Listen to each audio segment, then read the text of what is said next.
as a play. This is Jason J. Lewis, the voice of Superman on Justice League Action. This is Mark Wade, writer of Superman Birthright. And you're listening to The Krypton Report. And you're listening to Krypton Report. Up in the sky, look! It's a bird! It's a plane! It's the Krypton Report! The All Things Kryptonian podcast, including Superman and Supergirl. We discuss games, movies, cartoons, TV shows, and comics. Find us on Facebook, Instagram, YouTube, and Twitter. Welcome to the Krypton Report. This is a fun episode, isn't it, James? You know why this is a fun episode? Because this is actually the second time we're recording this episode.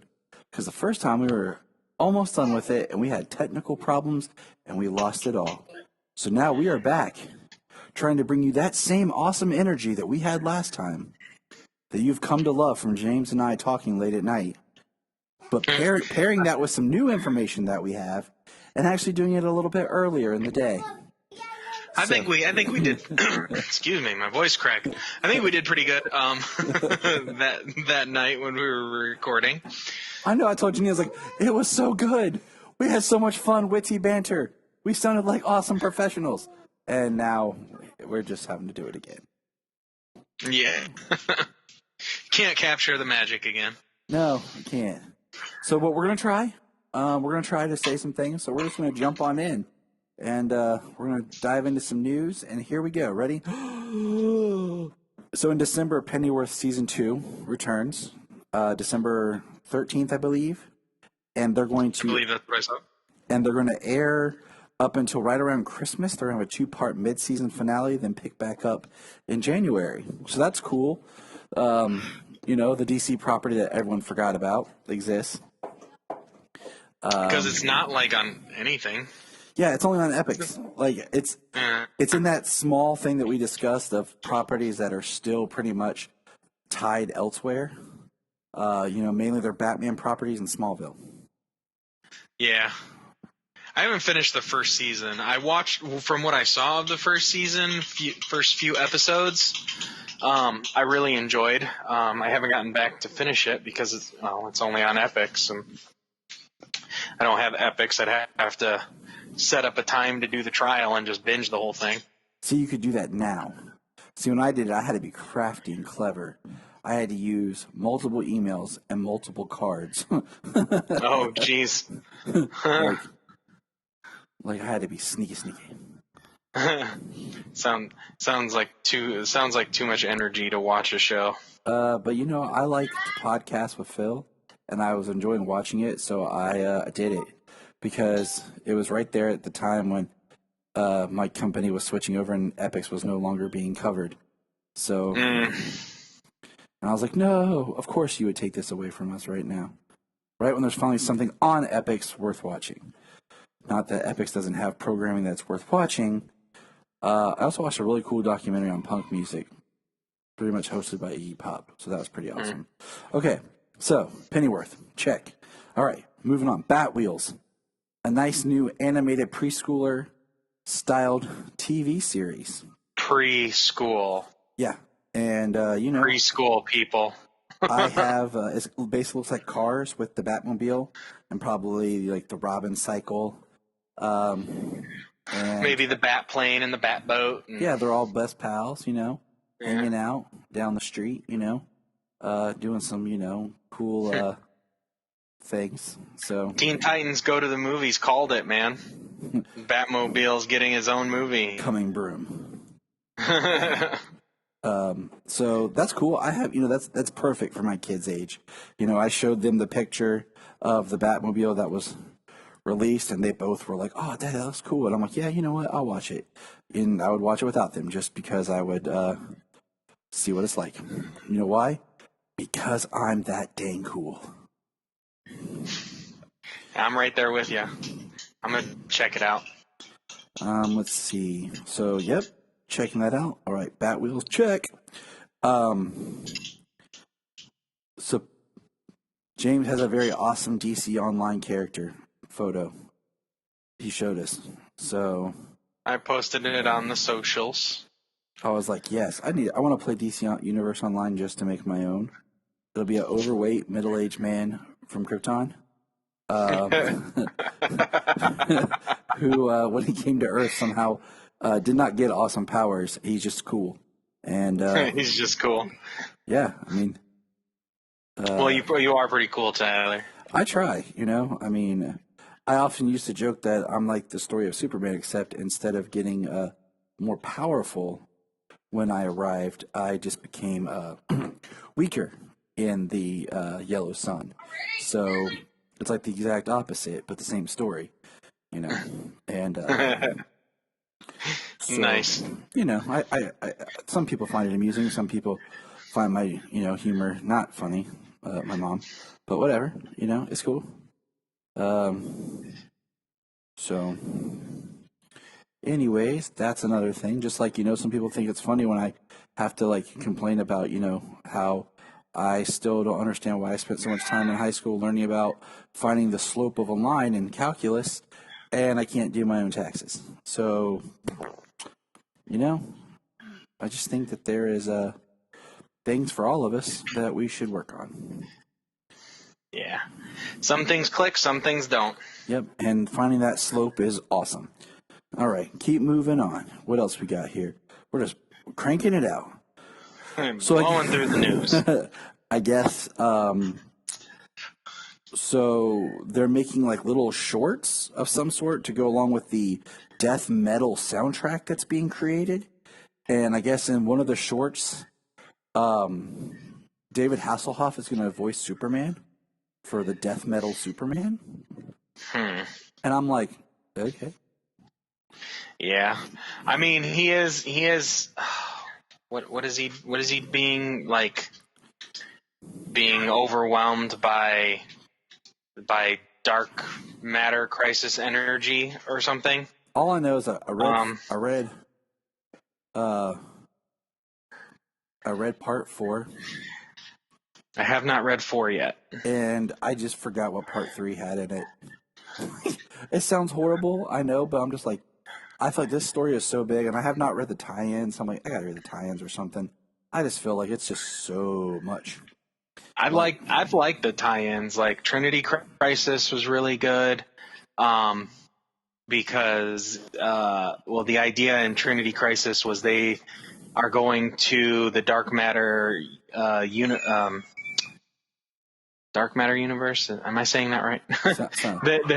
They're going to the dark multiverse. I said dark matter, dark multiverse, to go to the worlds that are basically living these crises over and over and over again, perpetually, to supply Perpetua with multiversal energy. And they're going there to try and collect that energy for themselves in Trinity Crisis. And then, I don't want to spoil it, so you'll have to read it. And then Speed Metal was pretty cool, getting to spend the entire issue with Barry and Wally and Jay Garrick and Wallace West. And is that what they're calling the new 52 Wally as Wallace? I think so. I'm a little behind on my Flash reading, and like I watched a really awesome video. Basically, like, it's funny because they were talking to do the history of the Flash, and they're like, there are 2 Wally Wests. I'm like, yeah, yeah, there are. And then he and there. Yeah, so that one was spent with the Flash family, and then Multiverse's End was pretty cool because like Jon Stewart was taken down by Owlman, and then Jon Stewart had to play exposition guy and tell Owlman all about like what he knew about what was going on, and give Owlman information on previous iterations of the multiverse and previous iterations of himself from before other crises. And they had like Green Lanterns, and they had Owlman, and they had Bat Baby, and they had Captain Carrot, and a whole bunch of stuff. So, and in that point there was only like six universes left in existence. I feel like, there was this time and period when DC, like, didn't have a crisis every 3 years. Now they're like, we have to build up to a new crisis. And it's just like, it is. I highly recommend these videos. Well, what's interesting about death metal here is it's like described as like the anti-crisis crisis. Yeah. Like the reason all of the crises happened before, like that's actually partially explained in Multiverses Ended, where I think it was what caused something caused the first crack in the source wall, and that allowed Perpetua to reach out and twist the anti-monitor for him to do Crisis on Infinite Earths. And then the crack grew larger, and she was able to reach farther to get like Superboy Prime to like start Infinite Crisis, and then something else for like she influenced Final Crisis. Which I think which is all great. I feel like it just should be metal should be a little bit more like, it feels so crazy radical, but yet I feel like it should be more upfront and part of everything, and not being as much of like in the background, like, oh, metal's going on over here.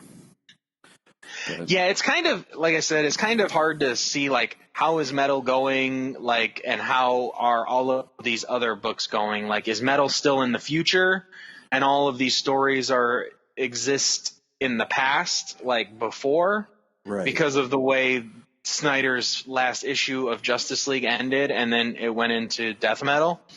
So the continuity is in flux, but that's also part of what's going on here. Is somebody was explaining it on another podcast, and then what I was reading about Future State, which is going to be what happens after death metal.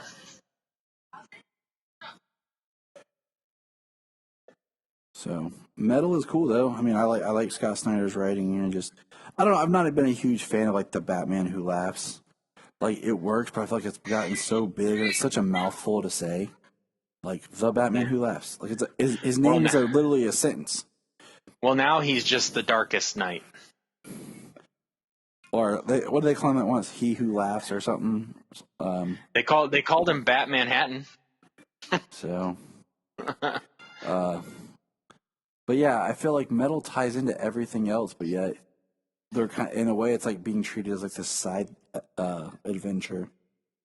So, well, the interesting thing, I guess, is the way that metal is going to wrap up. What it's going to do to the fabric of space and time and reality is what Future State is based off of. Oh, and which look at that segue. Look at that segue. My man James right here. James, take us to the future, bro. Now. Well, Future State is going to be January and February of 2021, and it's like brand wide. Like, every single book is going to stop, and every single book that comes out is going to be Future State. And it's all how space and time is in flux after death metal.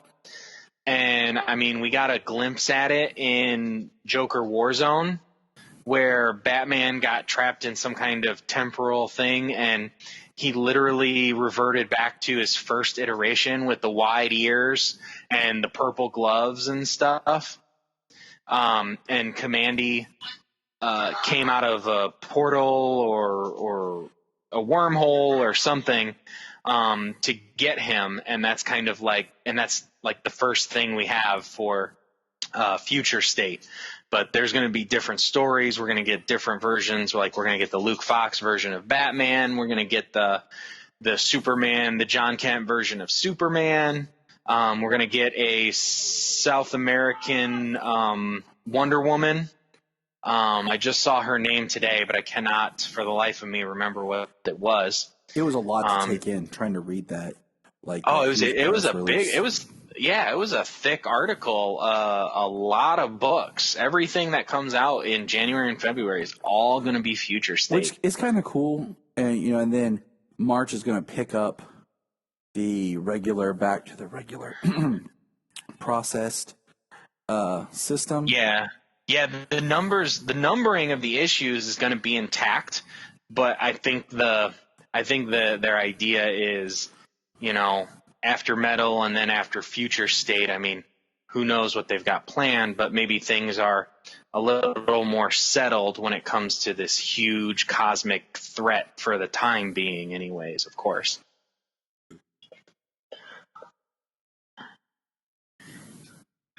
But who knows? So it's going to be interesting. I'm probably going to read the Superman with John just because I like John Kent.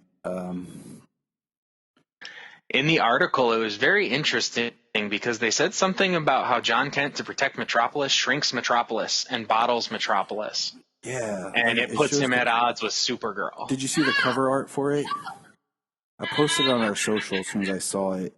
I'll see if I can send it over to you now. I was going to say, I haven't been on socials too much. Let me see here. I don't get on a whole lot. Oh, wow. That cover actually looks really good, though. The way they're drawing him reminds me a lot of, like, the way Superman kind of... Well, in the article, they have a picture. They have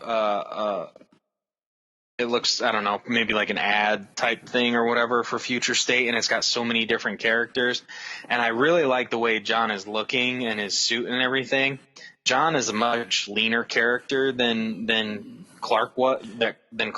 Yeah, he reminded of like Flashpoint Superman, but not as like lanky, you know. Yeah, and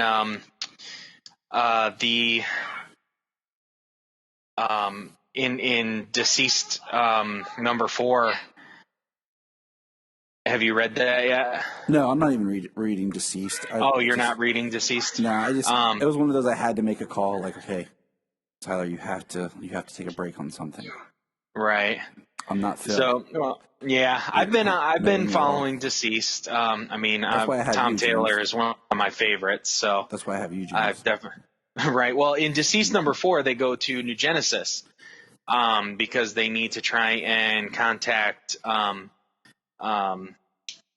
Mobius. They need the chair, and Orion is mad at Mr. Miracle for things that have gone down, and he decks him, he hits him, and he tells him to get up, and he knocks him down again, and he tells him to get up, and he knocks him down again, and Superboy tells him, well, not Superboy, he's Superman. Superman tells him to stop, to quit, and Orion won't listen to him. So next time Mr. Miracle gets up, before Orion can hit him, Superman comes in and hits Orion. And there's a thought bubble in there, or a narration box, and I think it's Damian speculating how Superman, John Kent's unique biology, being human and Kryptonian, would speculates that maybe that combination makes him more powerful than Clark ever was. And he laid out Orion with one punch. Yes. Laid him out cold. See, this Future State is basically like a restructure of the 5G, is what it feels like. Yeah, I think that's what it is. And 5G was a horrible name. I'm just going to say there. Didio, whatever the name you were chosen. Dido. So that's what's going on with the comics. Now, keep on moving around. Okay, so let's jump to, we got some behind-the-scenes set photos from The Batman. Basically, it's just photos on the steps of a building, and we see the Penguin, Selina Kyle, I want to clarify, it's Selina Kyle, and Bruce Wayne. And Pattinson's Bruce Wayne looks like, okay. But Selina Kyle looks cool. And dear Lord, that makeup on Colin Farrell, like, it's unbelievable. That's him.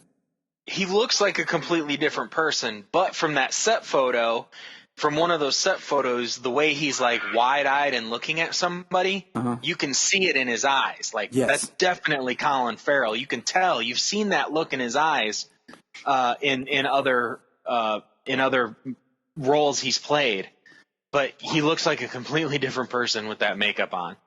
I mean, So that is definitely Colin Farrell. That's Oscar-worthy makeup right there. Mm-hmm. And I'm excited. Like, I like Colin Farrell, so this is very interesting. And then the only other like big the Selena Kyle looks cool, but they're all behind the scenes set photos. She's just wearing like black trench coat with a hat. It's kind of cat-like on the side with boots. So the only other thing was I saw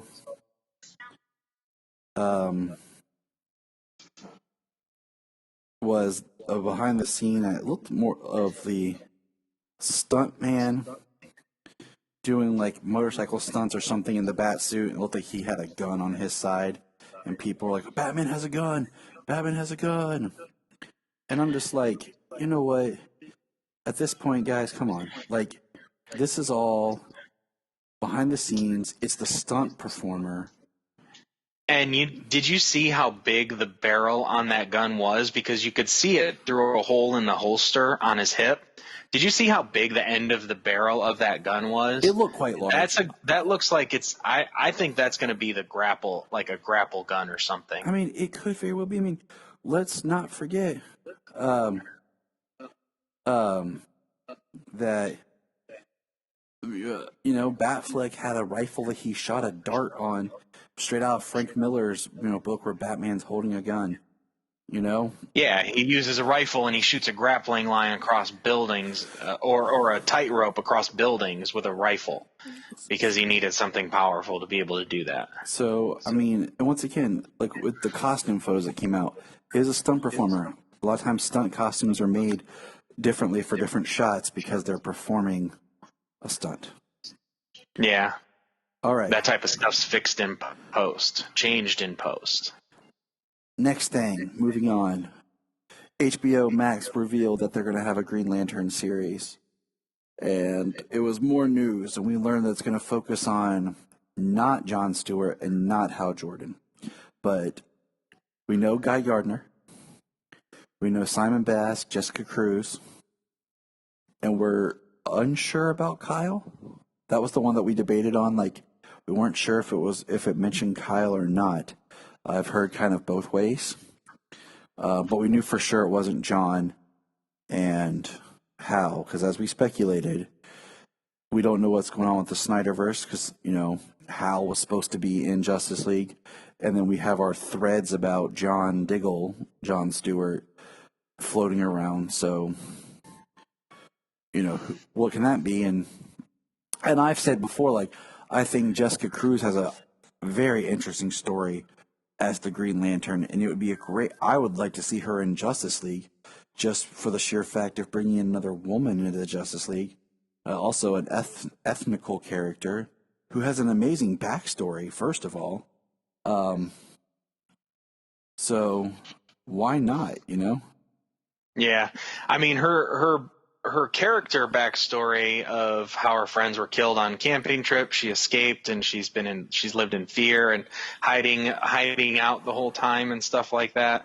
And then the fact that her ring comes from Power Ring from Earth 3, and the fact that it's like there's an entity like inside that's what twisted and caused the fear inside of Power Ring from the crime syndicate. And I mean, that would be a very cool thing to explore, just how the ring tries to manipulate her or influence her in different ways because of the being inside, but just something that, would be unique to her character, her stories, and not even necessarily yet have to reach back to, Earth 3 and the crime syndicate. Like, it would be something that you could set up little bits here and there about what's going on, about her action, about why is Jessica doing this, like what is going on, and, little dialogue pieces where it's just enough that if they need you or want to explore it later on down the line, they can. But if they don't, then, it's no loss. Yeah. Well, I mean, the character was named Volthoom, and then I know that there's other entities inside of the power battery and things like that. So, I mean, if they decided not to go the Earth 3 route, they could still use that, these entities in the power battery or something are reaching through her ring and trying to influence her and manipulate her due to her past experiences being unique to herself or something like that. You know what I mean? Mm-hmm. But it's really cool. They're gonna have a female. She's Latin American. They're gonna have Guy Gardner. They're gonna have a Muslim character, Simon Baz, and he's from Dearborn, Michigan. So he's pretty close. He's pretty close to me, or from where he's from. Because that's where Jeff Johns is from. Oh, really? Michigan, yeah. Yeah. I knew he was from Michigan. I didn't know it was like Dearborn, Michigan. I want to say, but I could be wrong. He could be straight from Detroit. I don't remember, but it's Jeff Johns, so he's going to kind of bring it home. And then Alan Scott, they seem to be referencing his New 52 iteration from his Earth 2 counterpart, or his Earth 2 character, as it were, because in New 52 it changed up a little bit. But Alan Scott is gay as well. That's the one I forgot was they were actually going to bring Alan Scott into it. Yeah, those are the four main ones: Guy Gardner, Alan Scott, Jessica Cruz, and Simon Baz. Those are the four main ones that they're going to be focusing on. But like we said, Kyle was the one we weren't sure about. Yeah. Maybe they'll bring him as special, like White Lantern or something.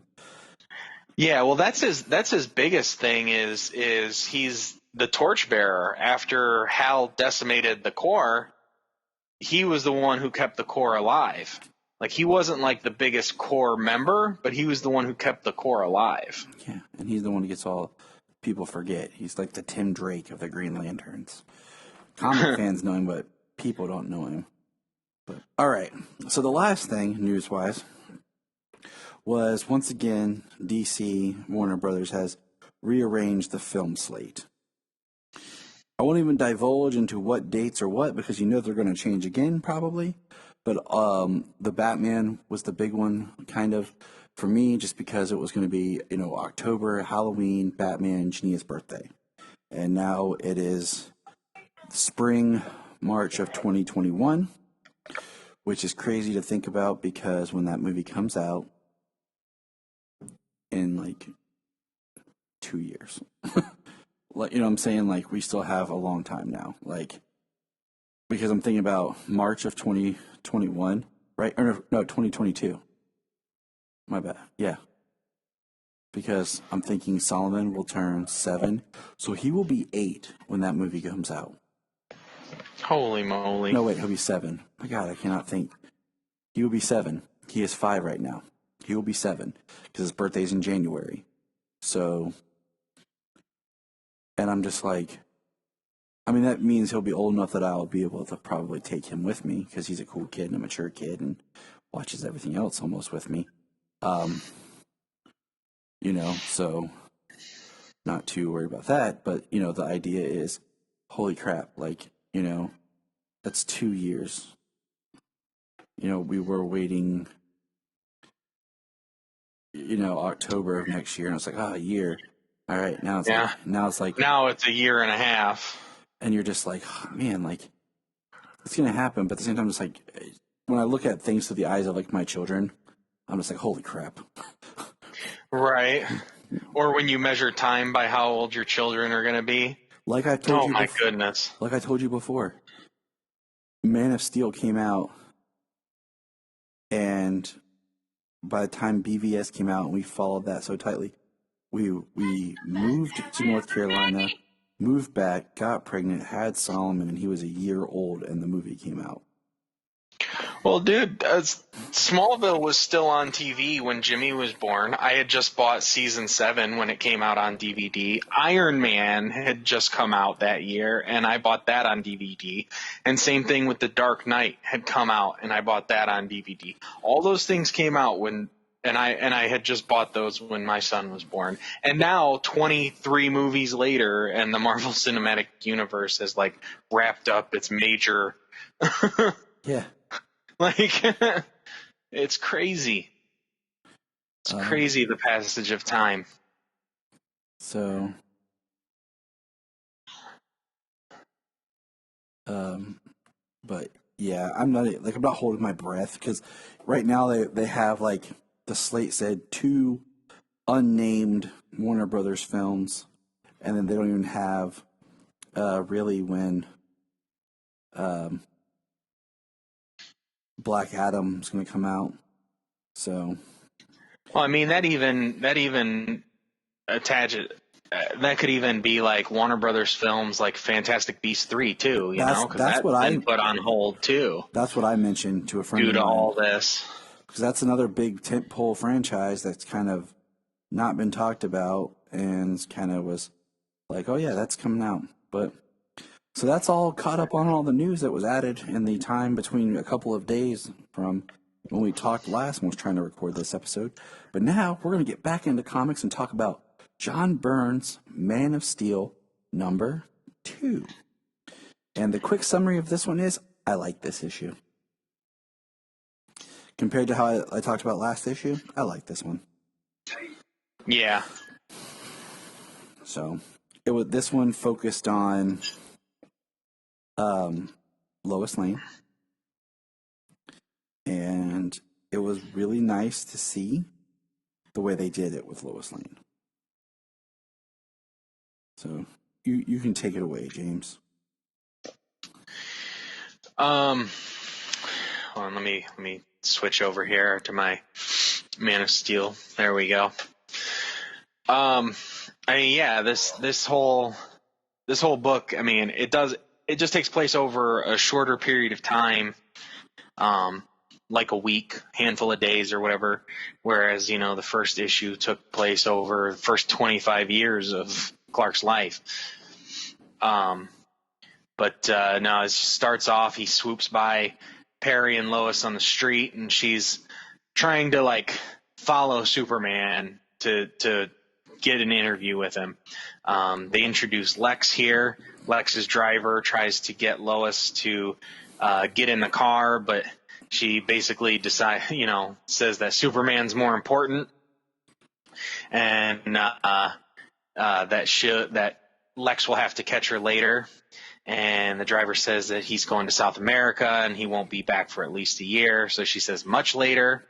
So she has very little concern for Lex at the moment. Which probably doesn't feel good to Lex, of course. He probably takes that hugely personally. Of course. So she gets the news helicopter to fly her around. A woman, totally 80s, the clothes she's wearing and walking down the street with a boombox on her shoulder. She gets mugged, and Superman stops the guy who mugged her. I love this part. I mean, for the most part. And it's funny because the next page you see the guy try to turn around and run, and Superman's just on the other side of him. And he returns the purse to the lady, and who got mugged. He hangs the guy up on a lamppost in a garbage can, so that way he is stuck until the police arrive. And he even turns down the lady's radio. He says, and I think the radio is a trifle loud, don't you? After all, in a city this size, consideration for others is the only thing that keeps life bearable. And he heads off. The reason he was in such a hurry is because over her radio, he hears police have surrounded Clancy's liquor store, that it's being held up by gunmen. This part is cool, like, 'cause it's still Superman, introducing himself basically to the world and to Metropolis, and you know, everyone's trying to figure out who this Superman is. Like, what's his angle? What's his end game? You know, this will be the biggest interview since God spoke to Moses. That's my favorite line from Perry White. It's just one of those things that just hits you in the right place, makes you chuckle, you know? Right. So the SWAT team is outside of the liquor store, and the commander, the captain, is calling to the gunman, telling him to release the hostages. And he was hoping. He says I was kind of hoping my reputation would be enough to scare them out of there. And the guy says, guess not, Skipper. It looks like we'll really have to go in after them, but there are bound to be civilian casualties. And that's when Superman shows up. Maybe not. Let me help. And they're like, who? Huh? Who are you? Yeah, and they make fun of his clothing. They say, what circus did he come from? Superman. He's like Haley's. Now back away. Yeah, right. Superman says, just do as I ask, please, Captain. Believe me, it will make your life much easier. He's walking up towards the guy, the guy who's holding the hostage, and he's telling him to stop. One more step, and he's going to shoot him. And it's funny. Superman says, "What are you afraid of? You don't think I'm hiding any weapons in this outfit, do you? Just like I'm wearing the skin tight outfit here. I'm obviously not hiding anything." And he pinches the barrel shut on the gun. And then we have my second, I guess maybe my first favorite line in this one, where she's like, the other lady turns to him and was like, what the? And waste the mother. Like, it cracks me up. Waste the mother. It's not even like Sam Jackson. I was say, if it was Sam Jackson, it'd have been full on. Waste this. Or my other favorite version of that word is that makes me laugh is Morgan Freeman in Wanted, when he's like, shoot this mother in the head. Like, it just sounded funny coming from Morgan Freeman at that time, you know, where everyone joked about him being the voice of God, so it's kind of funny, like, shoot this mother in the head. Right. Yeah, it definitely sounds different coming from Morgan Freeman than it does from Samuel L. Jackson. So they start shooting at Superman. Bullets are bouncing off, and he uses his heat vision to make it so they can't hold on to their guns. And he says, and now for a couple of my softest taps, and you creeps should be in dreamland for about an hour. Like, he just taps them, sends them flying, and catches them at the same, all in the same instant. Which is awesome. It's another example of like just how fast he can move. So like my favorite part in Smallville, where Clark throws the football, runs, knocks the bad guy out, saves Chloe, runs back to get tackled. Yeah. Like, he was always like, in Smallville, like, he's a blur and stuff like that. But there's a point where he gets so fast, like, you can't even register his movement. The blah. Yeah, the blah. Oh, there he is. Like, yeah. And so Superman's going to the lady. You wouldn't hit a lady, would you? And a lady, no, I'd never hit a lady. And he like flicks her. He's like, I've never hit a lady, but you, ma'am, are no lady. Yeah. But then I've never met a lady who carries dynamite under her coat. So he just got himself close to her so he could get dynamite out from under her coat and disarm it. And Lois, she gets to the liquor store and she turns up too late. He just took off a few seconds ago.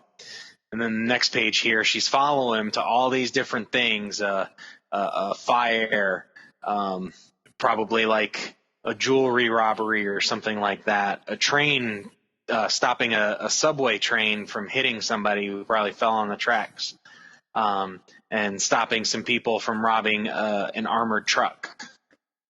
And it says, "Sorry, Miss Lane, he was here, but you just missed him." Which I love because it's spread out over the multiple pages. Yeah, the multiple panels of the multiple incidents where she just keeps hearing the same thing. So I like that. And she has a little interaction with Jimmy here, how people are getting these stories about Superman doing this. Obviously, no interviews with Superman or anything, but people writing stories about what Superman has done. And Lois takes it upon herself here to drive her car into the bay.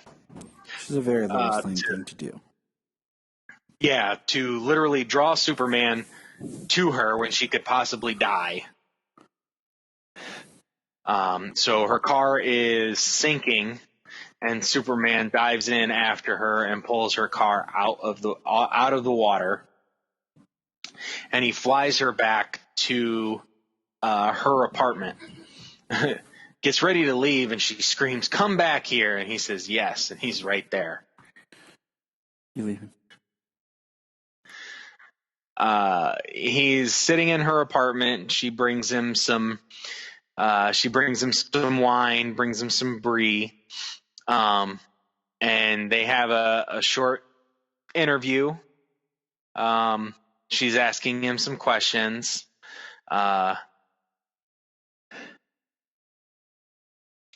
Which is great because, like, she's trying to ask him questions, and he's being, in a sense, very vague in a way about his answers. He's not getting to, like, the meat that she wants, because we'll figure out why shortly. But we get a nice exit of Superman, and he asks her about the iron lung that she had, and Lois has an epiphany that he knew the whole time that she was faking. So. Well, because he says, I guess I'd have to say out of town, Lois. To be honest, I don't really know exactly where I'm from. I guess it really doesn't matter. What matters is that I think and feel as an American. And then he does ask her if she always drives around with an aqua lung under her front seat. So it's really nice there. It's a really good interaction. And then Superman flies to the Daily Planet for an appointment he has with Perry White. And he shows up, obviously, as Clark Kent. So not just now. Right now, it's time for me to keep my appointment with Perry White. The appointment I made 2 days ago is Clark Kent. Because we think he's going to show up to an interview as Superman, I guess is what John Byrne is thinking. But, it's interesting just because of the fact that we were mentioning, like, you have Clark writing about himself and, the ethics of that. And we pointed out how, recently we saw where Clark kind of wrote about himself, but he wrote about, like, the street level part of the event because he was there on the street. And it's kind of this conundrum of, is it ethical? And I always, I like how it was done, like in Lois and Clark, where, Lois rejected a story that Perry wanted, and she said it was basically beneath her, and Clark took it, and that's how he got his job. Yeah, and in that he took the initiative to take a story and write it very well, and that's how he got himself a job. In this, he writes a story about Superman, like he got an interview with Superman, which Lois comes in and she says that she has the interview and Perry's already got it and he already ran it. That's why I says, back to Superman's actual interview from earlier, where he's being very vague to her on purpose. Right. And he's kind of like, this is definitely, I think, a little bit more of a way of a cockier Superman. Yeah. With the way you could see that being like Dean Cain's version of Superman, the way he was. So, and we talked about, Dean Cain, him being Superman is the first post-crisis live-action Superman. Yeah. And we've talked about how it's probably unethical for him to write the story about himself. It got his foot in the door, but as Clark, he tends to write pieces about like you said, like the ground level stuff. Lois takes the Superman bylines where he takes the bylines of, the victims and the witnesses and things like that. Mm-hmm. The common man. Because, there's been a lot of stories where they focused on the idea that, Clark Kent as a reporter is very important to Superman because it's something that he's doing basically without his powers. It's something that he is doing kind of like his brain. It separates him from Superman, and it's a way of him doing something without it always being about, oh, look at me, I'm Superman. Yeah, which we know, we all know Clark. He needs to be grounded. He needs time as Clark. He can't always be Superman. And I mean, that's the same thing when it comes to his job. He does what he can as a regular guy, trying to be a regular reporter, writing regular stories. And, not like Lois always chasing the Pulitzer. Yeah, and I always liked the idea that Clark excelled at things, but he was never like, hey, look at me.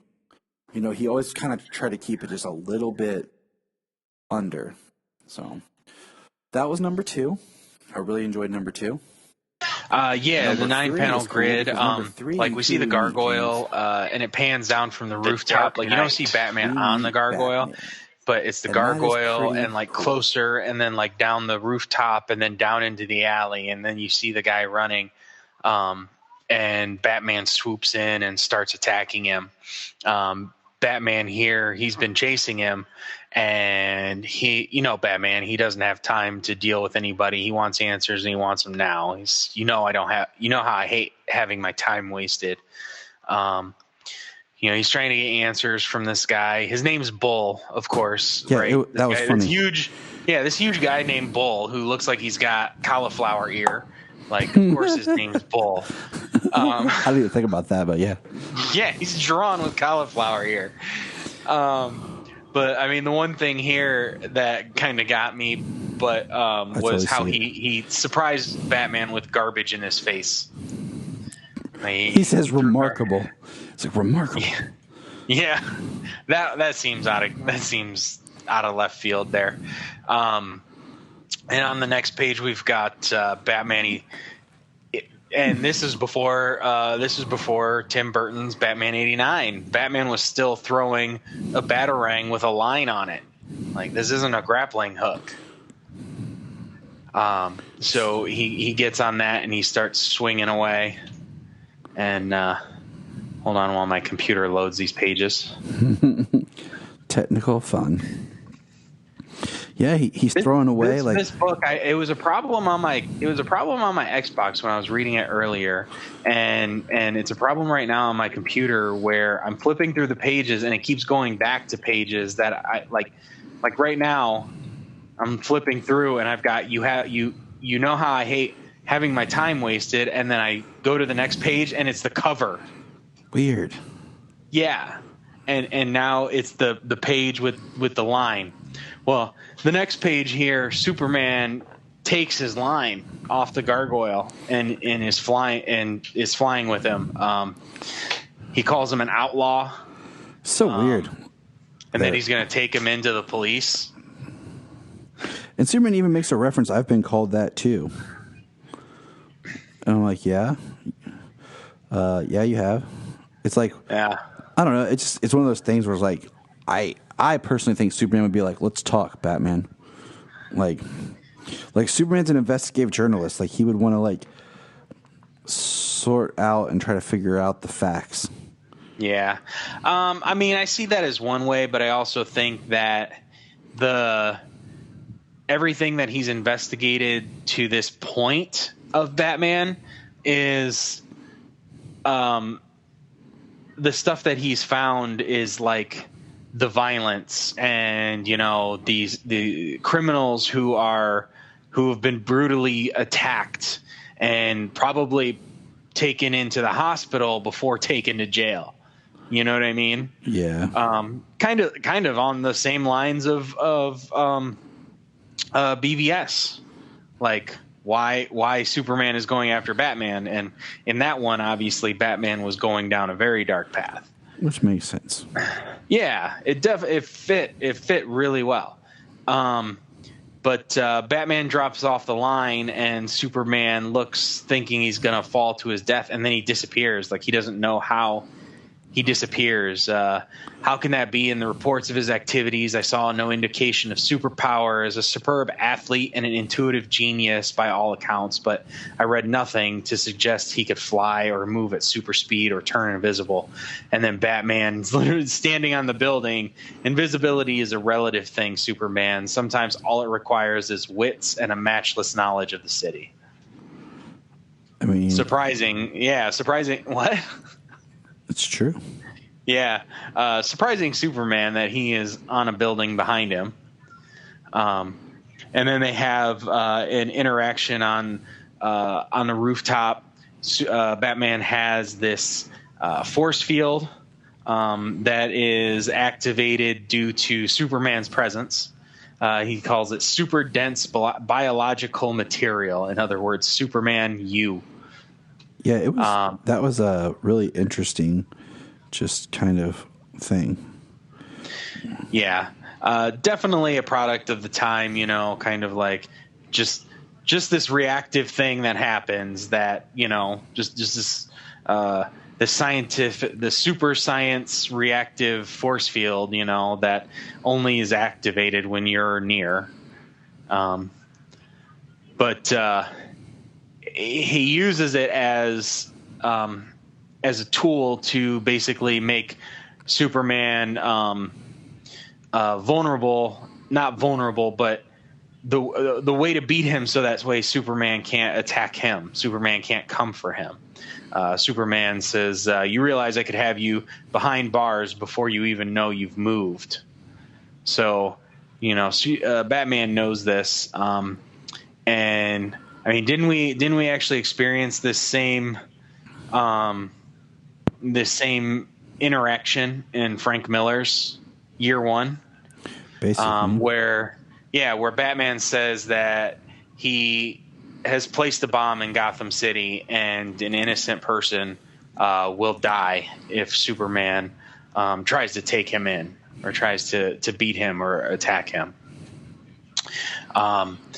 But then when the next page, we've got Batman telling Superman that Superman's great at taking, you know, he's great at protecting the planet, at being a defender of the planet, but cleaning up a city is different than protecting the world, and that Gotham is a city that's different than most. That it's hard, that it's a different beast when it comes to defending and protecting and catching these criminals. And he goes into the story of how this jeweler had his shop robbed of precious stones, and these metal balls were left behind that were explosives. And it was pretty wild. It says the blast knocked out windows all down the street, and it took the coroner's men 2 days to find all the pieces of Henry Jarrell, who was the jeweler. And then he describes other things that they're all different. I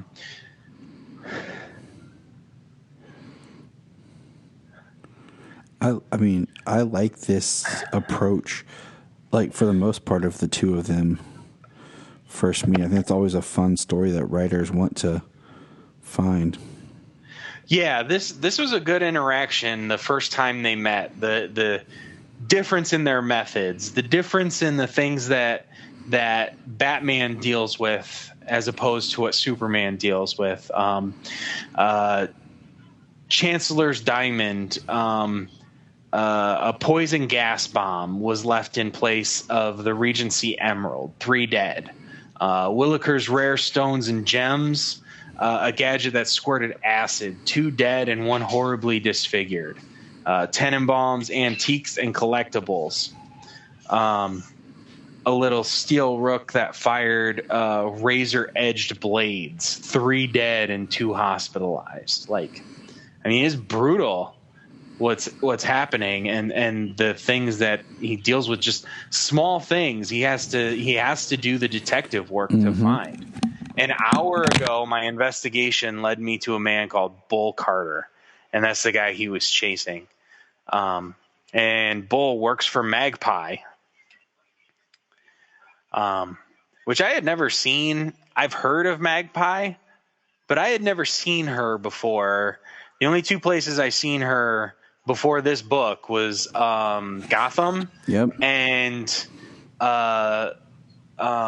Beware the Batman. And then she's in Batwoman. A version of her is. But I remember that must have been part of the season. I didn't because I haven't finished watching the entire first season of Batwoman yet. I remember the big thing of like she's acting with people. I'd seen a drawing of her, and it wasn't this version.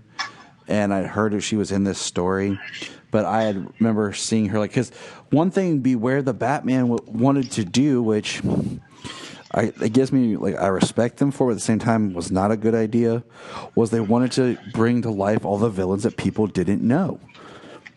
You know, instead of like, and I'm like, that's great, but you need some bigger hooks in there. But yeah, Magpie was supposed to be one of their key villains.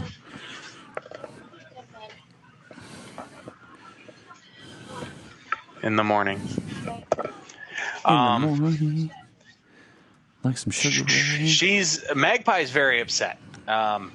She expected Bull to basically send Batman on a wild goose chase. She wasn't happy that Bull basically he blew it. He blew the opportunity to send him on that wild goose chase. So she's not happy, and she ends up scratching him with a paralysis venom, and then she stuffs a stick of dynamite in his mouth. And the other guy says, "Oh no, boss, not happy birthday, not happy birthday." Like, she blew Bull up. She blew his head off. It was intense. With a stick of dynamite. But in the end, that's what drew Superman and Batman to her. Superman heard the explosion, hears her laughing, and then they both head over to Gotham Museum of Antiquities, a defunct, derelict museum, place that's been closed for years. She's laughing. Bull's body's laying on the ground with a couple of little blood splatters. Batman shows up. They can see him on the cameras. At least one of her guys can. And Superman busts through the wall, which is awesome. Guy takes off running. She says, "Blast him!" Guy takes off running. Are you kidding? That guy just punched through a stone wall. I'm getting out of here. And the bottom 2 of 3 panels. The bottom 2 of 3 panels, guys shooting at Superman, and it's kind of something you would see on Lois and Clark or Smallville. Like, you'd see bullets bouncing off, and then just like in a blink of an eye, like a super speed where Superman grabs the gun out of a guy's hand. Yep. Like, I mean, that's literally something you've seen over and over again in Superman media. And then I love this. You have Batman, like, with the other guy, and he's like, "Here, Superman, great work. Here's the other one." Yeah. Hey, please don't hurt me. And then Magpie releases that agent, that chemical agent. Yeah, we just call it TTFN super. No, that's something else. She just releases a gas, and it's an acidic gas. I mean, it's like Joker's acid bomb in the first episode of Harley. Everything it touches is melting away. Superman can't save everybody because he can't touch Batman. So what does he do? He inhales all of that acid smoke. Super lungs, man. Yep. And then he goes into space and blows it into space. And it's really cool how he talks about it in this. You wouldn't see this really today, especially in a thought bubble like this. But it says, in the frigid vacuum of space, gas instantly frozen into crystals of ice. And my microscopic vision shows that the freezing process has caused a chemical change. The stuff is no longer a dangerous solvent. Now, since that little stunt has also exhausted the air in my lungs, I'd better get inside Earth's atmosphere. So this is also a point here where Superman can fly in space. He's invulnerable to the cold and the vacuum of space, but he still requires oxygen. So he needs whatever he can hold in his lungs to fly through space. I like it because it's the exposition dialogue works here because we are like in our second page of like our rebooted Superman, and we kind of need to know where we are. Yeah. Well, it's like that episode of Lois and Clark where there's an asteroid on collision course for Earth and Superman goes to fly out to save it. He has an oxygen tank he takes with him, and with the amount of oxygen it can hold and the amount of time he can hold his breath in between breaths, taking breaths of the oxygen, will allow him to fly out into space for hours. But he still requires that oxygen to make it there.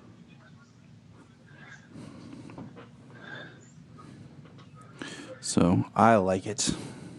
So he's afraid Superman's making a run, or Superman's afraid that Batman is making a run for it. When Batman's here in his car, this isn't quite your Batmobile that you would see today. It's more like a regular car, but he has a crime lab in the trunk of his car. Analyzes some of the glass that Magpie destroyed that was filled with the gas, and discovers a single fiber, of course, right?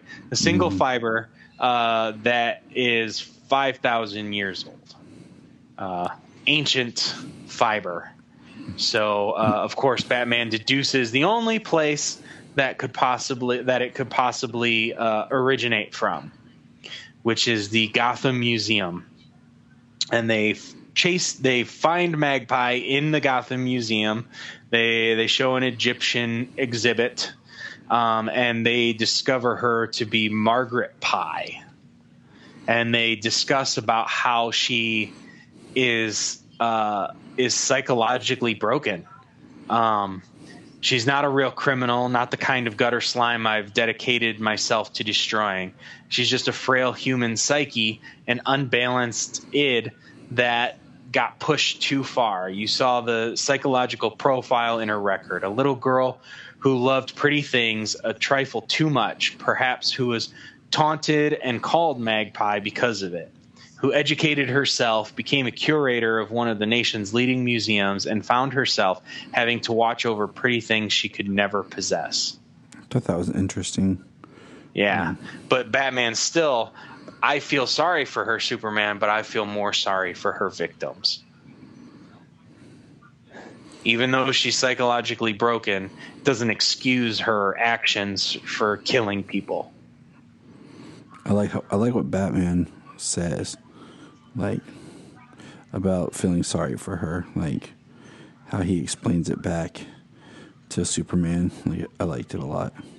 Yeah, it was very well written. I think this whole issue is very well written. The only line I don't like in this, and we're getting there, but I'll tell you here in a second. Okay. Well, they're outside. They're across the street from the museum on the roof. The cops show up, take her into custody. And Batman here this is Batman. This is Batman right here. His cynical view of the world, because he knows that the system is broken. That's one of the things. That's one of the differences between Superman and Batman. Superman believes in the system and believes the system works. Batman believes in the system, but only believes in it if you can force it to be honest. Mm-hmm. He knows that it's broken. He knows that it works, but he also knows that it's broken. And that's the difference between the two. To a degree, Batman has more of a cynical view on it. But he says if Gotham is lucky, they'll put her in a nice, safe, padded cell out at Arkham Asylum.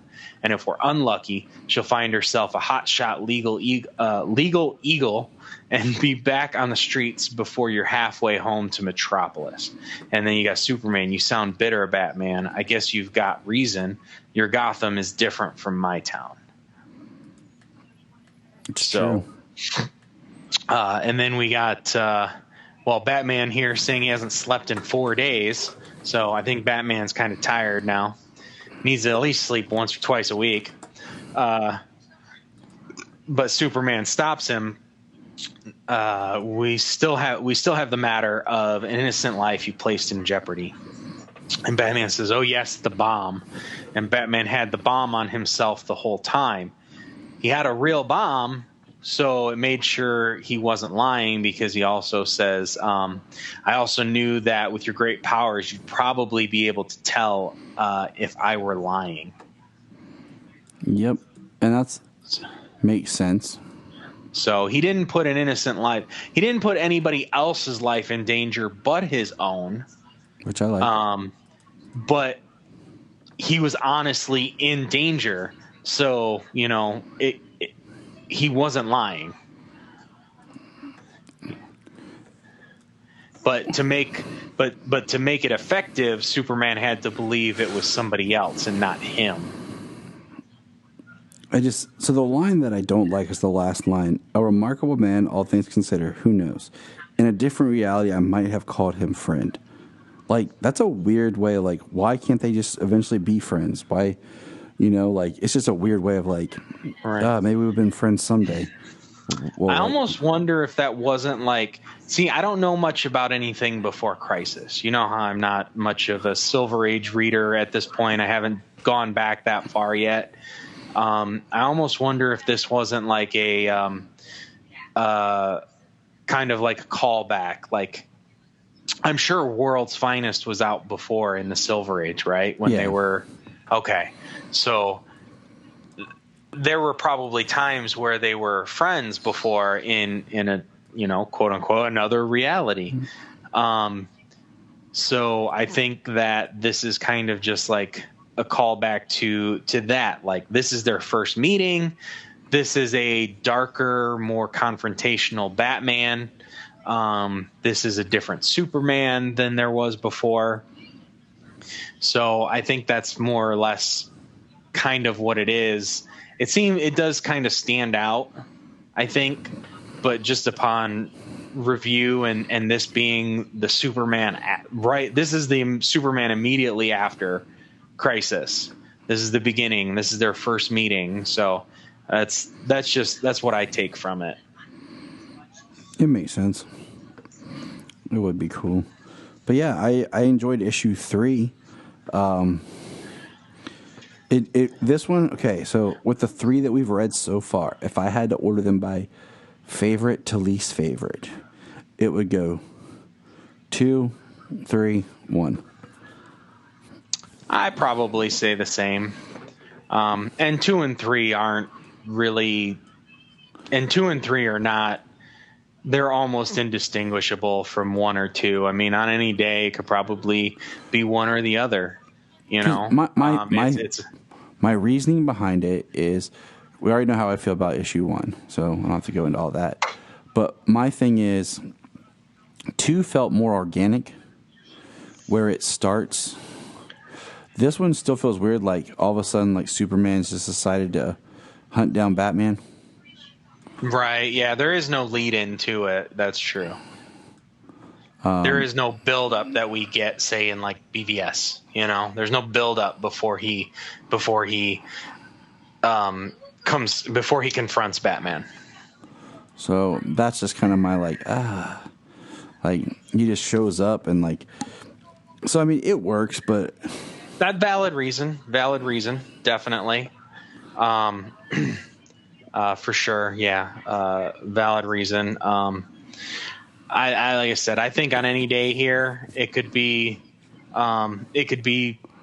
or 3. You know, 3 was a very good story.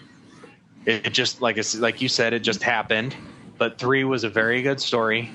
I think their first meeting was really good. I don't know if there's anything that goes on between the books. You know what I'm saying? Like, I don't know if Superman's running congruent. I need to do some reading, but like, I don't know if Superman running congruent with this.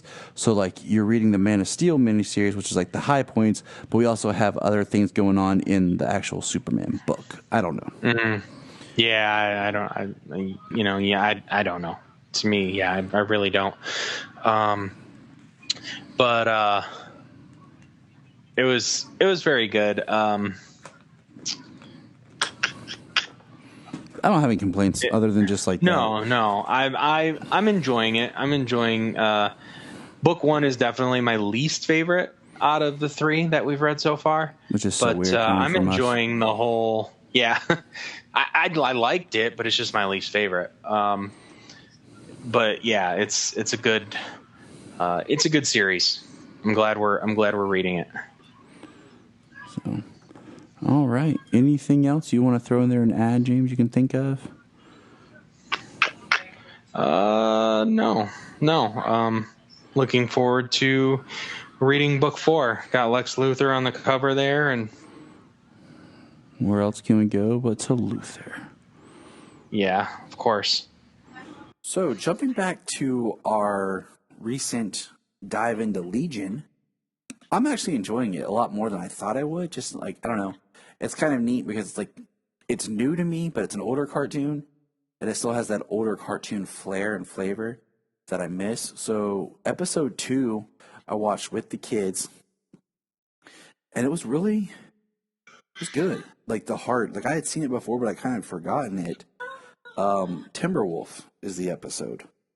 And we learned that this scientist calls the Legion for help. And the reason why he needs help is because there's this beast that's out of control on his island. And the Legion, Saturn Girl encounters it. And we find out that the beast is actually the scientist's son. He's just in a very heightened, enraged state. And the scientist wants the Legion basically to bring him in so that he can continue experimenting on him. I thought that was like it's a big deal, you know? Just the contrast of what this person's willing to put their son through. Yeah, the scientist in this episode, I mean, he was a piece of garbage. He's performing illegal genetic experiments. He's outside of different galactic jurisdictions. Which is weird. I mean, it is the future, but at the same time, I'm like, doesn't the Green Lantern Corps basically have like the entire galaxy universe as their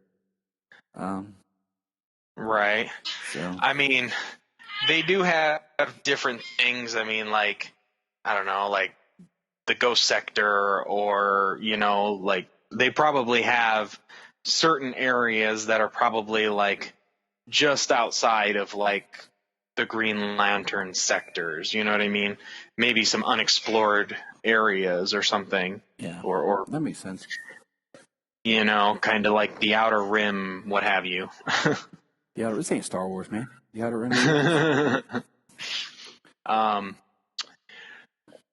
Well, like in the Green Lantern Corps, in the Green Lantern animated series, like what they do, go beyond an asteroid wall or something, and it was like out of the Guardians' jurisdiction or something. So weird. So I mean, yeah. I mean, Guardians of the Universe, they have most corners, policed, but I'm guessing not every corner. But yeah, he's performing illegal genetic experiments. He's voiced by Harry Lennox.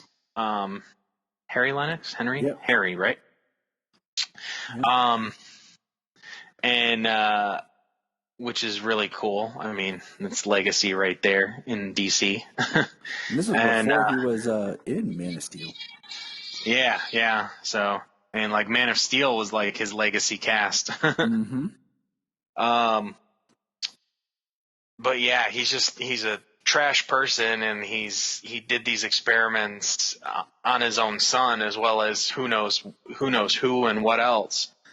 And his son, very upset about the whole thing, rightfully so, and he destroys his lab, and he leaves the planet and goes off to join the Legion as Timberwolf. Timberwolf isn't there, but he's brought up. Take it away. That's what James said. Yeah. They do reference Timberwolf, which I like. I like the continuity during his. Yeah, something about his. It was supposed to be his Superman and Timberwolf's patrol. Yeah. Patrol shift or something. I almost want to say, in this episode, Superman rescues a young woman named Alexis. and she richest girl in the galaxy. Yeah, the smartest all her time with him, and she goes so far to even try to destroy the Legion just so Superman has the time to be with her. She even helps the people that the Legion are trying to stop. And yeah, she upgrades them. She even starts, her own thing. And this one kind of threw me for a second because I wasn't really thinking and I wasn't really paying attention like as I should. But, Alexis, and she has red hair, and then she gets in a fight and goes bald. And then... Yeah. And then it dawns on me when they show like her symbol, which is like a square, but it's like two L's, and I'm like, oh, okay. Same thing. It did not strike me at all. The entire episode, everything she's doing, being smart, being rich, wanting to be with Superman, it never even struck me until, you saw Superman see the symbol, and I was like, huh. I saw the symbol and I was like, is that LL like upside down making a rectangle? And then it fully hit me when the explosion happened and Superman saved her from the explosion, but all of her hair fell out and she was bald. I was like, oh my God, Alexis Lex. I was like, she's like the future Lex. She's like the future Lex counterpart. And I didn't think about it just because I'm like, this is the future, and they're not like trying to, like, it's not like it's a new series or a spinoff or like something like that. I'm not even thinking. So yeah, I thought she was gonna stay bald, but then the very next scene, her red hair is starting to grow back, and yes, she has red hair like Lex Luthor is portrayed most of the time with. I enjoyed it. I'm digging this. The kids were upset because I started this episode and they weren't around to watch it. They want to watch it with me.